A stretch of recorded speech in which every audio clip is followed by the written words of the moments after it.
आत्ता मी रामनाथपुरमला आहे. तुम्ही माझ्या मागे बघू शकताय, हा रामनाथपुरमचा बस स्टँड आहे. मी रामेश्वरमवरून रामनाथपुरमला आलो आणि आत्ता ना मी रामनाथपुरमवरून त्रिचीला जात आहे आणि त्रिचीवरून मी तंजावरला जाणार आहे. तर हे जे तुम्ही माझ्या मागे कमान बघताय ना, ही कमान रामनाथपुरमचं रेल्वे स्टेशन आहे आणि इकडून मी आता 8:45ची माझी ट्रेन आहे. तिने मी आता त्रिचीला जाणार आहे आणि त्रिचीवरून लगेच मला कनेक्टिंग ट्रेन आहे तंजावरसाठी. इथून मी त्रिचीला सकाळी 4 वाजता पोचणार आहे आणि 4 वाजता लगेच मला 4:15ची ट्रेन आहे तंजावरसाठी. तिथून मी आता तंजावरला उद्या सकाळी पोचणार आहे आणि मग तंजावरचं जे बृहदेश्वर मंदिर आहे त्याचं दर्शन घेणार आहे. चला.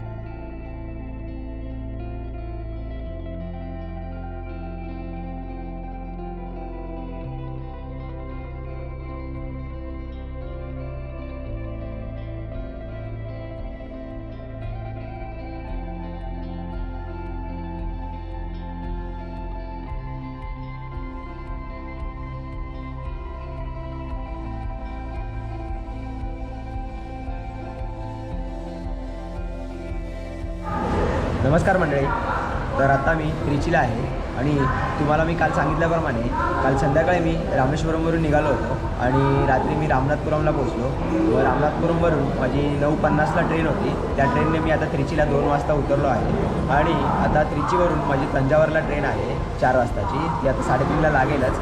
मग या ट्रेनने मी तंजावरला 5 वाजता उतरणार आहे आणि मग आज दिवसभरात मी तंजावरला दर्शन घेणार आहे. चला तर आता तंजावरला भेटूयात.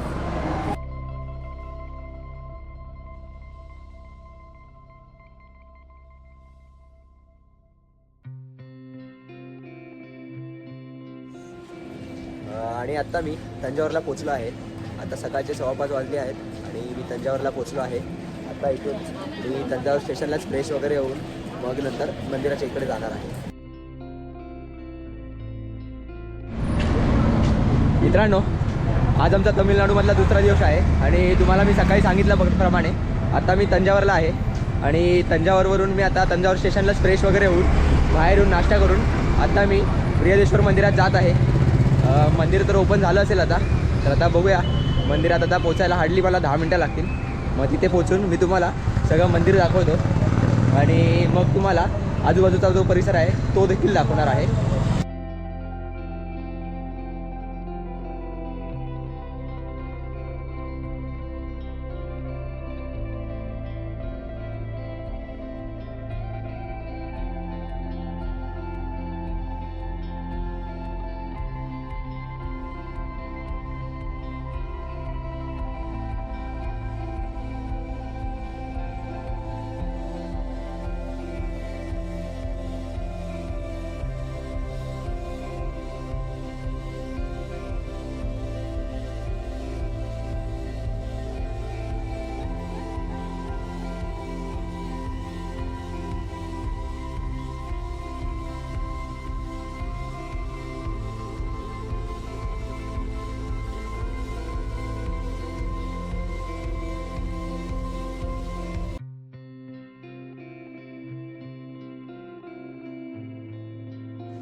तर इकडे बॅग ठेवायचं आहे, क्लॉक रूम, आणि इकडे शूज चप्पल तुमच्या जे असतील ते तुम्हाला इथे ठेवायचं आहे आणि नंतर मग आपल्याला दर्शनाला जायचं आहे.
हा जो तुम्ही नंदी बघताय ना, हा आपल्या देशातला दुसऱ्या क्रमांकाचा सगळ्यात मोठा नंदी आहे आणि आत्ता आपण तो समोर बघत आहोत. आणि हे आहे बृहदेश्वर टेम्पल.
मंदिराच्या पायथ्याला आपण जेव्हा बघतो ना तेव्हा आपल्याला हे दिसून येतं की इकडे सगळीकडे शिलालेख कोरलेले आहेत. जिथे शिल्प नाहीत तिथे हे तमिळ भाषेतील शिलालेख कोरलेले आपल्याला आढळून येतात. आणि हे फक्त मोठ्याच मंदिरावर नाही तर आजूबाजूला जे काही छोटी मंदिरं आहेत ना तिकडे देखील आपल्याला दिसून येतं.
तर आता आमचं बृहदेश्वर मंदिर आणि मंदिराचा जो परिसर आहे तो सगळा फिरून झालेला आहे आणि आता आम्ही तिथून बाहेर निघून मराठा पॅलेस आणि सरस्वती महल हे बघायला निघत आहोत.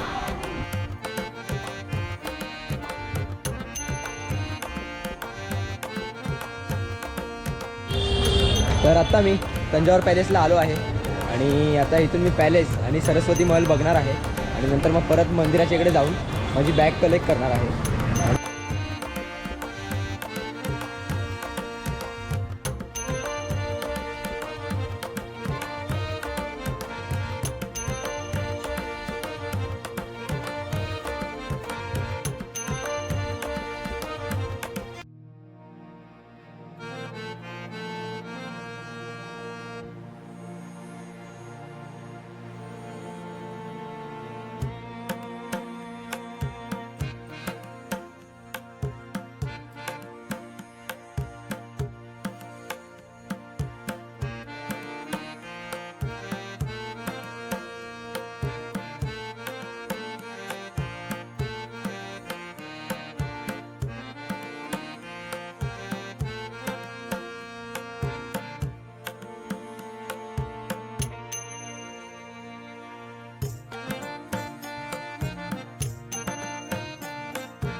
आर्ट गॅलरी ही एकदम सुंदर अशी आहे आणि इथे भरपूर मूर्त्या एकदम जपून ठेवलेल्या आहेत. बऱ्यापैकी मूर्त्या हे तंजावर मंदिरातील ज्या उद्ध्वस्त झाल्या होत्या ना त्या इथे आणून जपून ठेवल्या आहेत. आणि तुम्ही इथे भरपूर काही काही बघू शकता. ह्या मूर्त्या तर बघू शकता. याशिवाय भरपूर इकडे वेगवेगळे हॉल आहेत तेही तुम्ही एक्सप्लोर करू शकता. आणि हे सकाळी आपण जे बृहदेश्वर मंदिर बघितलं त्या मंदिराची ही प्रतिकृती आहे. किती मोठं आहे हे याचा अंदाज तुम्हाला हे बघून येतच असेल. आणि ह्यामुळे ह्या मंदिराला बिग टेम्पल म्हणून पण ओळखलं जातं.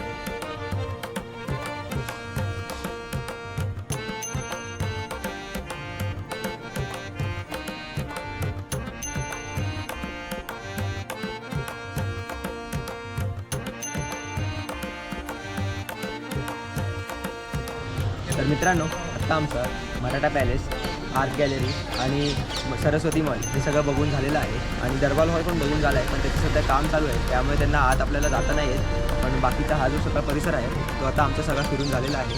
आणि तर इकडेच आमची तंजावरची ही ट्रिप संपते. तुम्हाला आपला हा तंजावरचा व्हिडिओ कसा वाटला ते कमेंट्स करून नक्कीच सांगा. आणि तुम्हाला जर आपला हा व्हिडिओ आवडला असेल ना तर आपल्या चॅनलला देखील नक्कीच सबस्क्राईब करा. धन्यवाद.